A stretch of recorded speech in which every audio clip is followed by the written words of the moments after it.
মন্ডারের কাণ্ড দেখে চমকে গেল শ্যামলী। হ্যাঁ বন্ধুরা, এমনটাই দেখা যাবে, তাই সম্পূর্ণ জানতে ভিডিওটিতে লাইক দিয়ে চ্যানেলটি সাবস্ক্রাইব করে দেখতে থাকো। গল্পের শুরুতেই দেখা যাবে রোহিণী অনিকে বলছে, আচ্ছা দা ভাই, তুই কেন কষ্ট পাচ্ছিস? ওকে কেন যেতে দিলি তুই বলতো? এখন যেতে দিয়ে কেন তুই কষ্ট পাচ্ছিস? তখন উনি বলতে থাকে, না না, ও আমার সাথে বিশ্বাসঘাতকতা করেছে, ও আমার সাথে ছলনা করেছে, আমাকে মিথ্যে বলেছে, আমি ওকে বিশ্বাস করি না। তখনই এ কথাতে রোহিণী বলে ওঠে, আচ্ছা দা ভাই, তোর কি মনে হয় যে তুই সত্যি ও কোনো রকম কোনো তোর সাথে বিশ্বাসঘাতকতা করেছে? বল, তুই তোর মনে হয়? তখন এই কথাতে অনি চুপ করে থাকে। তখন রোহিণী বলতে থাকে, দা ভাই, আমি একদম শিওর হয়ে বলতে পারি যে বিয়ের প্রথম থেকে ও তোকে স্বামী বলেই মেনেছে, তোর মঙ্গল কামনা করেছে। তোর কেন, এই পুরো বাড়ির মঙ্গল কামনা করেছে ও সবসময়। আমরা ওকে অসম্মান করতাম, অবিশ্বাস করতাম, খারাপ ভাবতাম, তারপরেও কি ও আমাদের কোনো ক্ষতি করেছে কোনোদিনও? না, আমাদের কোনো ক্ষতি হতে দিয়েছিল বল? ও সব সময় আমাদের ভালোই চেয়েছে, ভালো করতে চেয়েছে। তাহলে ও না যা করেছে ভালোবাসা থেকে করেছে, তোকে না ও সত্যিকারই ভালোবাসে। যা শুনে অনিকেত অবাক হয়ে যায়। তখনই অনিকেতকে রোহিণী বলতে থাকে, দেখ কোন পরিস্থিতিতে পড়ে মানুষ এসব করে আমি জানি, ভালোবাসলে মানুষ অনেক কিছু করতে পারে। তখন অনিকেত বলতে থাকে, তাহলে ও কেন আমার কাছে বললো না? হ্যাঁ ঠিক আছে, আগে না হয় আমি ওকে বিশ্বাস করতাম না, আগে ওর সাথে কথা বলতাম না, কিন্তু এখন তো সবটা ঠিক হয়ে গেছিল বল, তাহলে এখন কেন আমার কাছে সবটা বলতে পারলো না? তখন রোহিণী বলে, আসলে ও বলতে পারিনি ভয়ে, যদি তুই ওকে অবিশ্বাস করিস, ওকে তুই অবিশ্বাস করে এই সব কিছু থেকে তুই ওকে সরিয়ে দিস, এখন তো দেখ সেটাই হলো। তখনই অনিকেত বলতে থাকে, তুই চুপ কর, আমি এই বিষয়ে আর একটা কথাও শুনতে চাই না রোহিণী। এই কথা বলে ওখান থেকে অনিকেত সরে চলে যায়। আর রোহিণী অবাক হয়ে তাকিয়ে থাকে।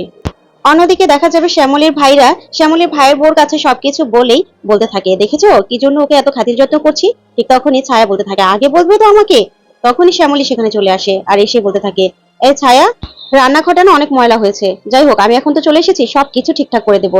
তখনই ছায়া বলতে থাকে, না না দিদি, তোমাকে কিছুই করতে হবে না, তোমাকে কিচ্ছু করতে হবে না, এসেছো আগে খাও দাও আরামায়েশ করো, তারপরে না হয় সবটা দেখা যাবে। তখন শ্যামলী বলতে থাকে, তোরা কি ভাবছিস যে আমি এখানে এসেছি তোদের জন্য কিছু নিয়ে এসেছি? না, আমার ব্যাগটা চেক করে দেখ, আমি এক কাপড়ে কিন্তু চলে এসেছি, তাই আমি যে কিন্তু তোদের জন্য কিছু নিয়ে আসতে পারিনি। তখনই এই কথা শুনে শ্যামলী ভাই বলতে থাকে, না না দিদি, এটা কেমন কথা বলছিস তুই? সবসময় কি তোর কাছ থেকে খালি নিবই বল? তুই এসেছিস, তাহলে ও বাড়ি ছেড়ে চলে এসেছিস, একদম ভালো কাজ করেছিস। আর ওরা কি ভালো নাকি? তাহলে কি তোকে বের করে দিতে পারতো? তখনই শ্যামলী এই কথায় রেগে যায় আর বলতে থাকে, দেখ সুবল, একদম সাবধানে কথা বলবি, তুই আমার শ্বশুরবাড়ি নিয়ে একটা কথা বলবি না। আমি বারবার বলছি যে ওরা আমাকে তাড়িয়ে দেয়নি, আমার নিজের ইচ্ছেতে আমি এসেছি। তখনই ছায়া বলতে থাকে, কেন দিদি, তাহলে কি তুমি বাপের বাড়িতে কদিন থাকতে এসেছো আবার চলে যাবে? তখন শ্যামলী বলে, না, আমি কদিনের জন্য আসিনি, আমি একবারে চলে এসেছি, ও বাড়ির সাথে আমি আর কোনো রকম কোনো যোগাযোগ করবো না, কোনো রকম কোনো সম্পর্ক রাখবো না। ঠিক তখনই ছায়া বলতে থাকে, আচ্ছা ঠিক আছে দিদি। তখন ছায়া বলতে থাকে, আচ্ছা তুমি ডাল ভাত খাবে তো? দাঁড়াও, আমি ডাল বেটে বড়া করে দিচ্ছি, তুমি ডাল ভাত আর বড়া খেয়ে নেবে, ঠিক আছে? তখন শ্যামলী বলে, না, আমি এত দূর থেকে এসেছি, আগে স্নান করব, তারপরে খাবো। তখনই ছায়া বলে, আচ্ছা ঠিক আছে দিদি, তাহলে আমার একটা নতুন শাড়ি আছে, তুমি সেটা পরো। তখন শ্যামলী বলে, না না, আমাকে একটা গামছা দাও তো, বাহিরে সব গামছা দেখছি ভেজে। তখন ছায়া বলে, আমার নতুন একটা গামছা আছে আলমারিতে, আমি সেটাই বের করে দিচ্ছি তোমাকে। তখন শ্যামলী বলে, না না ছায়া, তোমাদের কি হয়েছে, তোমরা এরকম করছো কেন? আমার নতুন গামছা লাগবে না, আমাকে পুরাতন একটা গামছা দিলেই হবে। তখন এই কথায় শ্যামলী পুরো ওদের ব্যবহার দেখে অবাক হয়ে যায় আর ভাবতে থাকে, কি ব্যাপার, ওরা এরকম ব্যবহার করছে কেন আমার সাথে? তারপরে ছায়া বলতে থাকে, নতুন শাড়িটা পরে না তুমি সুন্দরভাবে রেডি হয়ে থাকো। তখন সুবল বলে, দিদি তুই সুন্দর করে ভালো কাপড় চোপড় পরে রেডি হয়ে থাকতো, একজন আসবে তোর সাথে দেখা করতে। তখন শ্যামলী বলে, কে আসবে দেখা করতে? তখন সুবল বলে, তুই আসলেই তো দেখতে পাবি যে কে আসবে। তখনই শ্যামলী অবাক হয়ে যায় আর বলতে থাকে, তাহলে কি স্যার আসবে আমাকে নিতে? এমনও তো হতে পারে আমার কাছে ফোন করেনি, আমাকে বলেনি, ওদের কাছে বলেছে। তখন এ কথা ভেবে অবাক হয়ে যায় শ্যামলী। অন্যদিকে দেখা যাবে অনিকেতের খুব মন খারাপ। নিচে নেমে আসলে ঠাম্মির দিকে তাকিয়ে অনিকেত যেন তাকাতে পারছে না, ঠাম্মির মন খারাপ, সবার মন খারাপ। তখনই উনি অফিসে চলে যেতে চাইলেই মামুনি বলতে থাকে, কি ব্যাপার উনি, তুই না খেয়ে কেন চলে যাচ্ছিস? তুই খাওয়া দাওয়া কর। তখন উনি বলে, না না মামুনি, আমার খেতে ইচ্ছে করছে না, আমি খাবো না। তখন অপরাজিতা বলতে থাকে, উনি শোক পালন করার মতো এরকম কিছুই হয়নি যে তুই না খেয়ে শোক পালন করবি, ঠিক আছে? তুই খাওয়া দাওয়া করবি, চল। তখনই উনিকে জোর করে নিয়ে অপরাজিতা খেতে বসায়। তারপরে উনির খেতে ইচ্ছে না করলেও উনি খেতে বসে। ওইদিকে তখনই বড় দাদু আসে, এসে সূর্যকে বলতে থাকে, সূর্য, আমাদের গুয়াহাটির যে ব্রাঞ্চটা আছে না, সেখানে আমাদের মধ্যে কারো যাওয়া দরকার, ওখানে কি হচ্ছে না হচ্ছে কিছু তো বুঝতে পারছি না, কেউ একজন যেতে হবে, কিন্তু কে যাবে? তখন সূর্য বলে, হ্যাঁ সেটা তো বুঝতে পারছি, কিন্তু যাবে কে? তখনই অনিকেত বলে ওঠে, আমি যাব, আমি যাচ্ছি, এক্ষুনি যাচ্ছি। একথা বলে অনিকেত বাড়ি থেকে বেরিয়ে চলে যায়। আর এতে খুশি হয়ে যায় অরুণব আতিশা। মনে মনে অরুণব ভাবতে থাকে, বাহ, এবার শ্যামলীও নেই আর অনিকেতও থাকবে না, বাহ খুব ভালো হবে, এবার আর আমাকে কে ঠেকাবে? ওইদিকে ঠাম্মি রোহিণীকে বলতে থাকে, দাদু ভাই নিজেকে সবকিছু থেকে লুকিয়ে রাখতে চাইছে। তখনই রোহিণী বলতে থাকে, নিজেকে লুকাতে চাইছে না শ্যামলীর স্মৃতি থেকে পালাতে চাইছে। তখন এই কথা বলে অবাক হয়ে যায়। অন্যদিকে দেখা যাবে শ্যামলী স্নান করে আসলেই দেখে ছায়া দাঁড়িয়ে আছে। তখনই ছায়া বলতে থাকে, এ কি দিদি, এই কাপড়টা কেন পরেছো? এই যে তোমার জন্য এই লাল কাপড় এনেছি, তারপরে এই যে কসমেটিক এনেছি, এগুলো দিয়ে না একটু সুন্দর করে সেজে নেবে। তুমি আগে কি সুন্দর ছিলে দেখতে, আর তোমার শ্বশুরবাড়ির লোকজন তোমাকে একদম ঝলসে দিয়েছে মুখটা। কি যে একটা শ্বশুরবাড়ি পেয়েছিলে না। তখনই শ্যামলী আবার রেগে যায় আর বলতে থাকে, ছায়া কতবার বলবো আমার শ্বশুরবাড়ি নিয়ে একটা কথাও তোমরা বলবে না। যাক, তখনই ছায়া বলতে থাকে, আচ্ছা দিদি আর বলবো না, এবার তুমি শাড়িটা পাল্টে নাও তো, একটু সুন্দর করে সেজে নাও তো। তখন শ্যামলী বলে, আগে স্নান করে এসেছি, আমি এখন সিঁদুরটা ছোঁয়াবো কপালে, আর নোয়ার মধ্যে ছোঁয়াবো। এই বলেই সিঁদুর খুঁজতে গেলে সিঁদুর খুঁজে পায় না। তখনই ছায়া মনে মনে হাসতে থাকে আর ভাবতে থাকে যে কখনই তো সুবলকে সেই সিঁদুরটা ফেলে দিয়ে দিচ্ছে ছায়া, যাতে সিঁদুর আর না পড়তে পারে শ্যামলী। তখন শ্যামলী সিঁদুর খুঁজতে থাকে আর ছায়াকে বলে, ছায়া আমার সিঁদুরের কৌটোটা দেখেছো? তখন ছায়া বলে, না না দেখিনি। যাক ভালোই হয়েছে, সিঁদুর পরে আর কি হবে, ওই শ্বশুরবাড়িতে তার ফিরেই যাবে না, তো আর সিঁদুর পরে কি হবে। তখন শ্যামলী বলে, একদম বাজে কথা বলবে না, তোমাকে বলেছি না বাজে কথা না বলতে। এই বলে শ্যামলী ঠাকুর ঘর থেকে সিঁদুর পড়তে যাবে, তখনই শ্যামলী গানের শব্দ পায়।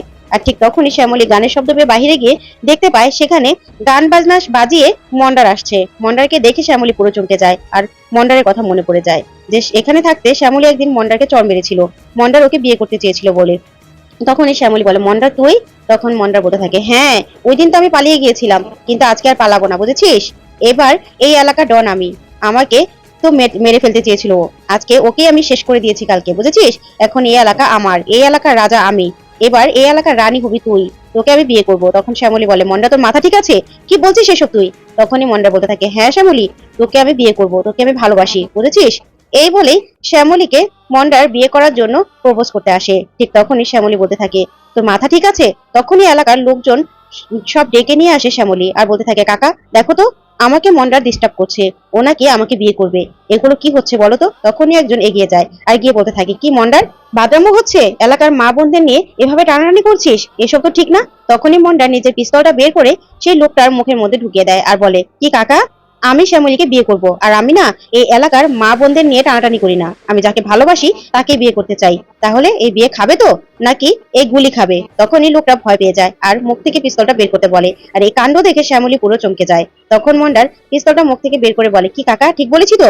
তখন কাকা বলে, আচ্ছা ঠিক আছে ঠিক আছে। এই বলে ওখান থেকে সরে গেলেই মন্ডার শ্যামলীর কাছে যায় আর গিয়ে বলতে থাকে, শোন শ্যামলী, তুই যেন আরামায়েশে থাকতে পারিস, তুই যেন ভালো থাকতে পারিস, সেই জন্য তোর ভাইকে আমি কতগুলো টাকা দিয়েছি, বিশ্বাস কর, না করলে ওকে জিজ্ঞাসা কর। তখনই সুবল এগিয়ে আসলে শ্যামলী বলতে থাকে, ও কি বলছে, এগুলো সত্যি বলছে? তখনই সুবল বলে, হ্যাঁ ঠিক বলছে। তখনই শ্যামলী বলে, ও আচ্ছা এখন বুঝতে পারলাম, আমি আসার পর থেকে এত আদর যত্ন কেন করছিস, তুই শেষ পর্যন্ত তো দিদিকে বিক্রি করে দিলি। তখনই সুবল একথা শুনে অবাক হয়ে যায়। তারপরেই সে মন্ডার বলতে থাকে, এই আংটিটা দে তো, আংটি পরাবো এখনই। তখন আংটিটা হাতে দিলেই শ্যামলী পুরো চমকে যায়, বলে, মন্ডার তুই ঠিক করছিস না, দেখ ঠিক হচ্ছে না কিন্তু। তখন মন্ডার বলে, ডায়মন্ডের আংটি, একদম অরিজিনাল ডায়মন্ড, দেখ। তখন শ্যামলী বলে, আমি বিবাহিত মন্ডার, আমার বিয়ে হয়ে গেছে। যা শুনে মন্ডার পুরো চমকে যায় আর বলে, ডব মারছিস না, তোর বিয়ে হলে তো তোর মাথাতে সিঁদুর থাকতো। তখন শ্যামলী বলতে থাকে, আমি না মাত্র স্নান করে এসেছি, বুঝেছিস? দেখ আমার হাতে শাখা পলা রয়েছে, আমি যদি বিয়েটা না করতাম তাহলে কি আমার হাতে শাখা পলা থাকতো? যা দেখে মন্ডার পুরো অবাক হয়ে যায় আর বলতে থাকে, তুই মিথ্যে বলছিস, বুঝেছিস? মিথ্যে বলছিস, তোর কোনো কথাই আমি বিশ্বাস করি না। তুই আজকে আমাকে কিছুতেই ঠেকাতে পারবি না, আমি তোকে আজকে আংটি পরাবই, আর আমি তোকে বিয়ে করবোই, বুঝেছিস? যা শুনে শ্যামলী পুরো অবাক হয়ে যায়। আর ওইদিকে সুবলরা সবাই খুশি হয়ে হাসতে থাকে। তো বন্ধুরা, এবার কি তাহলে অনিকেত পারবে এই মন্ডারের হাত থেকে শ্যামলীকে বাঁচাতে? তোমাদের কি মনে হয় অবশ্যই কমেন্ট করে জানতে ভুলবে না। ধন্যবাদ।